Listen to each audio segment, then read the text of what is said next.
a small disclaimer I just want to say before we get into this. Now, I know that a lot of people don't particularly like it whenever I get too involved with these articles. I tell them about my own experiences, yada yada yada. I know you guys probably don't want to hear this. However, I'm going to say this for absolute a consistency and merit for this. Now,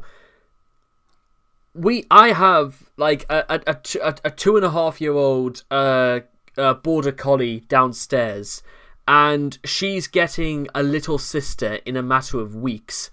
So because this house is gonna have 2 dogs in it, I'm going to actually spend more and more time with the dogs, because I feel that they're gonna need a lot of nurturing and a lot of looking after, and that's what I've got to do. I've got to step in and know that, well, it's a big deal of responsibility, because they're not just dogs in my eyes. They're part of my family, and the way I see it is that they deserve all the love and affection and care that you could ever give.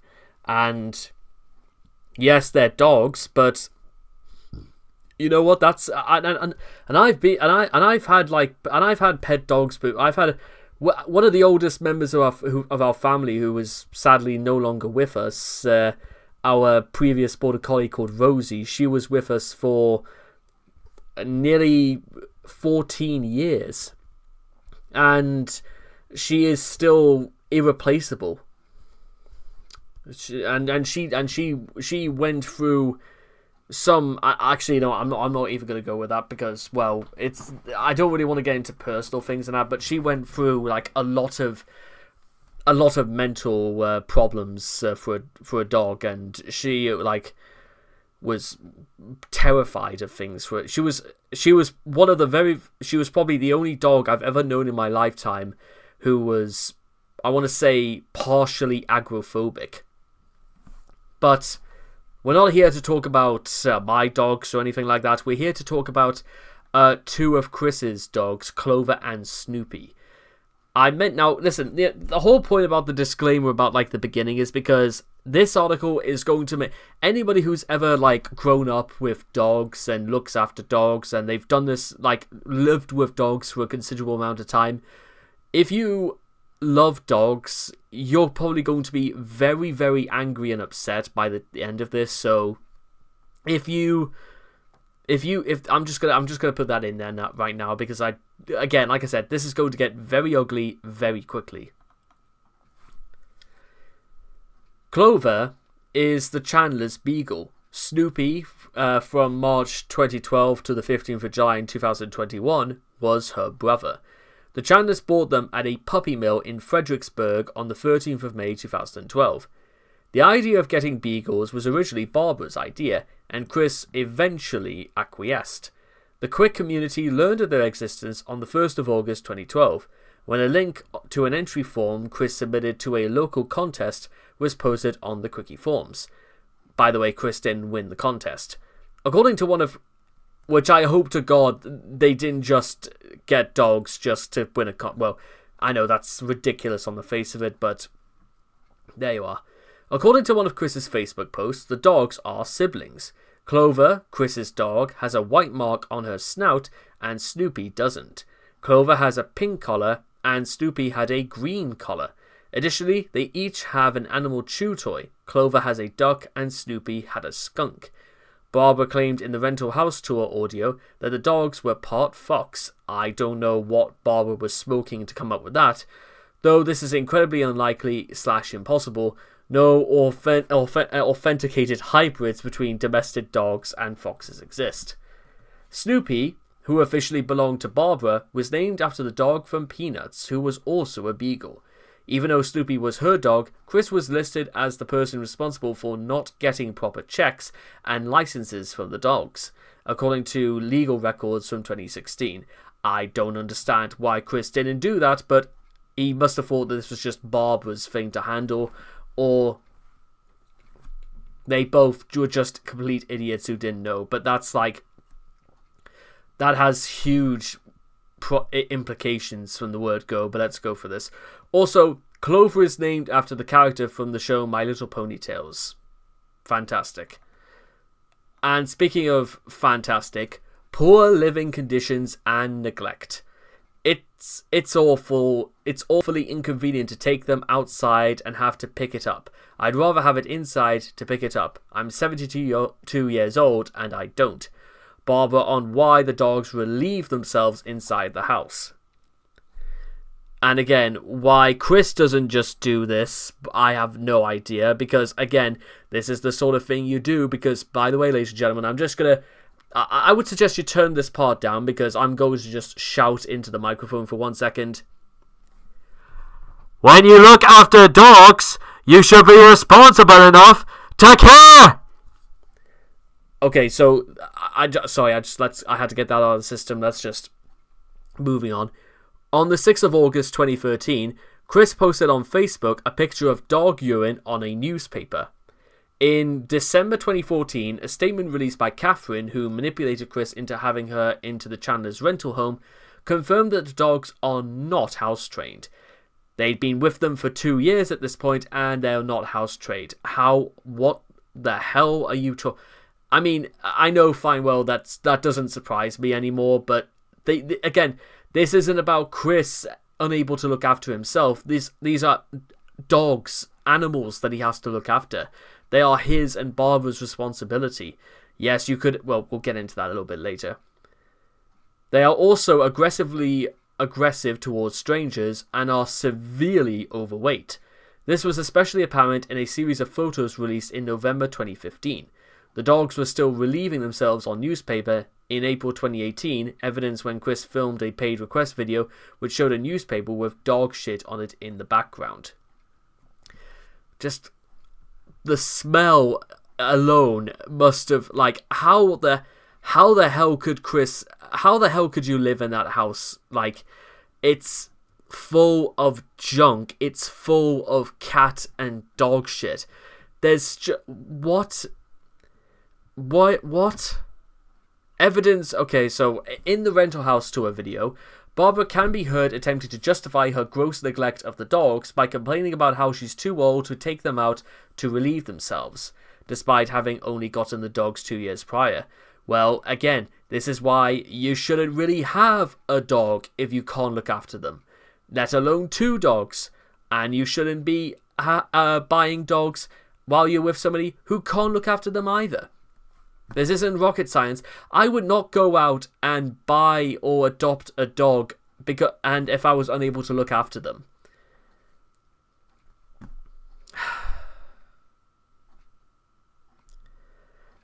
A hole in the fence in the back yard, which the Chandlers never bothered to fix, also may have contributed to Barbara's decision to let the dogs piss and shit on the newspapers within the home. When Chris reflected on Snoopy's life, he noted that he regularly slept on the couch with the puppies until January of 2014. They also would regularly play in a mountain of clothes from Barbara's hoard,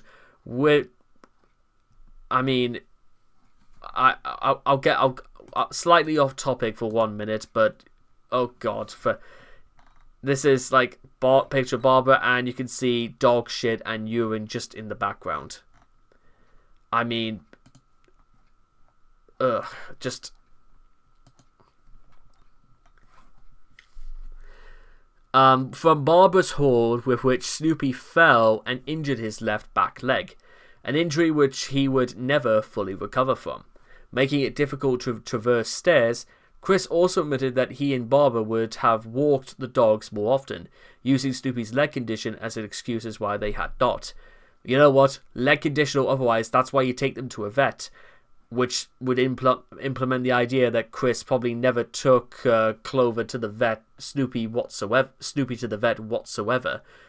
Because if they had, they would have seen Snoopy. I mean, I feel really, really bad for like mistreated animals, but just I need to like showcase a number of things before we go here.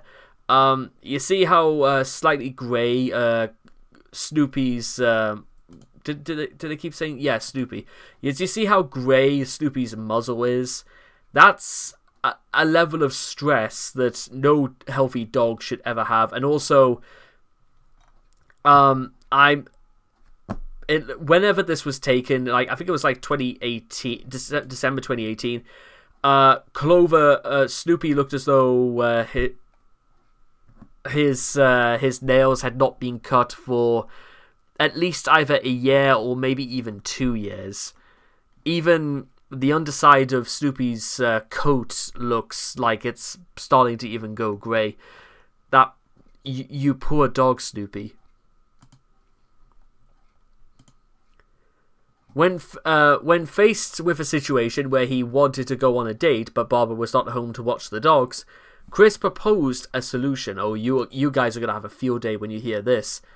Chris's proposed solution was to take the dogs with them, then leave them in the car.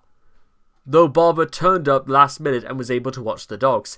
You're not kidding, ladies and gentlemen. Chris was ready to just leave his dogs in a hot car.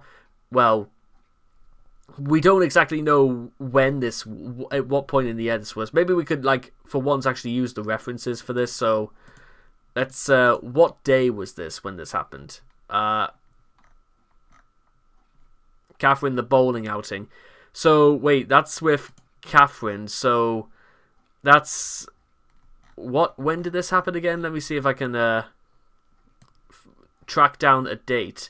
31st of August. So, late summer. So, it would have still been quite hot, warm outside. So, go to hell, Chris, for that.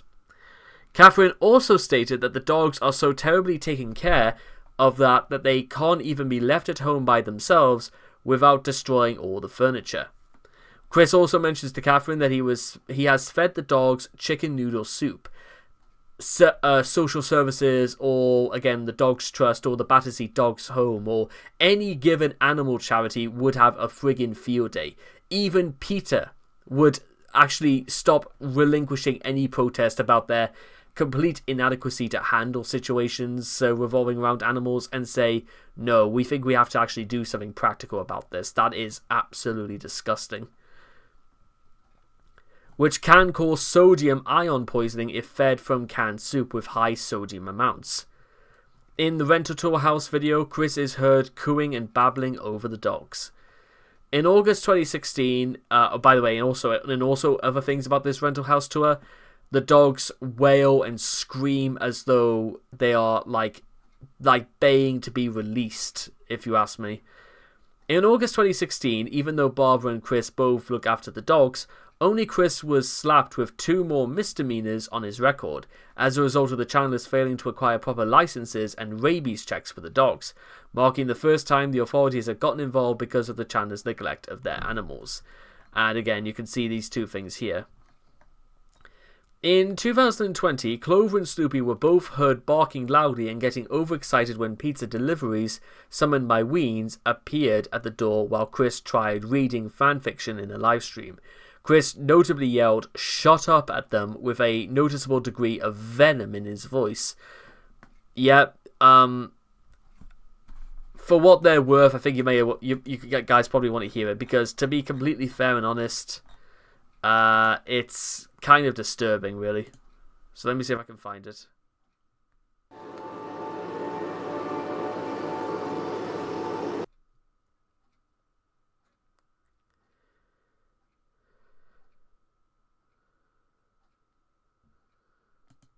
It might be at this point.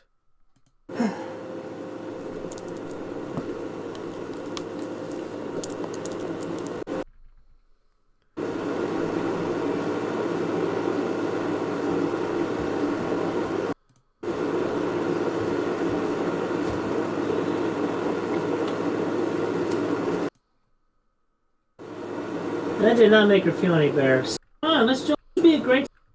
Let's like it. I don't know. Yeah, it is. I know what you mean. So here's the deal.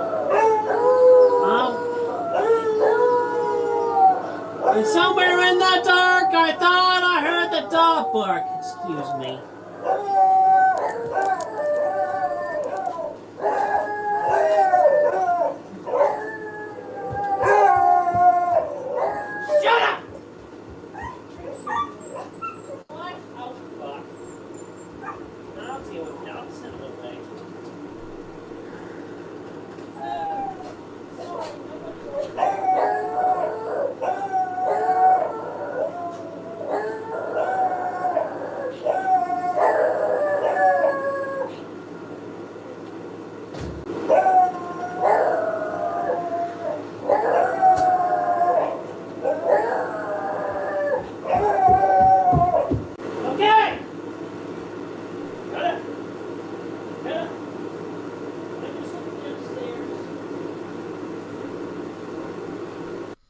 Well, yeah. Again, proof if proof be needed that again. I don't know whether it's just that Chris has grown to screaming at his dog so consistently over the years that they just respond to him immediately, which might be one of the very few times in Chris's life where he has actual like control over things weaker than him. And also, again, you can see Clover looks somewhat even more distressed because of just not again how drastically overweight both Clover and Snoopy are, but the fact that Clover just sort of looks up with you with little puppy dog eyes and just look. If Snoopy looked incredibly distressed, Clover looks incredibly depressed, and those poor dogs deserve better. I'm not joking about that. Before they whimpered and presumably recoiled in fear. Due to happening off-screen, it's unclear if Chris did anything besides scream at his pets to prompt that response, although later footage of the dogs indicate that this kind of whimpering happens when they're approached in general, as Chris was shown speaking in a high-pitched, cute voice when inviting some guests in. Stealing a neighbour's dog. According to Kim Wilson, Barbara and Chris once tried to steal a neighbour's dog which had been wandering loose. They eventually gave it back when its owner showed up at their door. I don't think I have emails regarding that, but if anyone needs the rundown, a neighbour's dog slipped out of their collar while tied up outside and went wandering around the neighbourhood. I'm assuming it was more Barb's idea, but she decided she wanted to keep it instead of doing the right thing and asking around first. They bought it a collar and a couple of other supplies. Lo and behold, the neighbour goes looking for their dog and winds up at the Chandlers. From what I remember, they put up a fight to keep the dog and blamed the neighbour for being irresponsible. Basically, finders keepers. Neighbour still got their dog back, but Chris couldn't comprehend why it was wrong for them to try and keep the dog. I wonder if this is part of the reason they don't keep their own dogs locked up outside, in fear of repercussion from trying to steal someone else's dog. Well, one, I would suggest this wasn't an issue with Paddy because, Paddy was actually looked after. This probably wouldn't even be an issue for Clover and Snoopy because they're both incredibly fat to steal, and owing to, well, the only people I would imagine would ever want to actually steal Clover and Snoopy would be animal services who would actually want to relocate them to a much safer home outside of the litter after litter of cats that seem to sprawl from almost out of nowhere and have the misfortune to be laid in the presence of 14 Branch Lane Court. Snoopy's death. Snoopy passed away in July 2021 in his sleep, at 9 years of age, not young, but still shy of a small breed's usual lifespan of 12 to 15 years. Shortly after his demise, Chris took to social media to offer a eulogy, not unlike the one he gave Paddy Chandler, however. So many years ago, recalling when he and Barbara had acquired Snoopy and Clover, had memories of Snoopy, describing Snoopy as caring, understanding, and smart. Chris explained that he and a neighbour buried the dog by a tree, making a stone mound around where the body lay as a marker for the pooch, and that he was saddened by the dog's death. Chris resorted to his usual coping mechanism at this stage of the dimensional merge, to help him deal with Snoopy's death, which he mentioned in the eulogy as well. He believes that Snoopy was aware of the merge and imagined that he saw Snoopy merge with his anthropomorphized version in Dimension C197, becoming a tall dog guy. That was taller than Paddy Chan, and noted that he could feel solace and comfort knowing Snoopy could better help with the merge. How? Chris resumed his usual social media habits a day after the dog's passing, though he still mentioned feeling sad about Snoopy in the days afterwards. Aside from sharing a few fan tributes to Snoopy Doo, Chris fully resumed business as usual later in the month, after Chris's arrest. Following the incest bombshell, with both Chris and Barbara being separated from 14 Branch Lane Court as a result, Clover and the other surviving Chandler household pets were taken care of by a neighbour. Unfortunately, Clover and the other pets of the Chandler family were returned to Bob's care following her return to the house. Clover can be heard crying for help in the video of some weens visiting Bob. It was confirmed during the over-the-shoulder Colouring and Drawing 2 livestream that Bob had been taking care of Clover and all the cats there. I don't really know how Barbara could, but she admitted she couldn't even pick up dog shit or at this point, but well, what do you expect? And by the way, these are pictures of all the dogs back when they were still light and not overweight. So that's, well, as you can imagine, that is, well, as they say, that.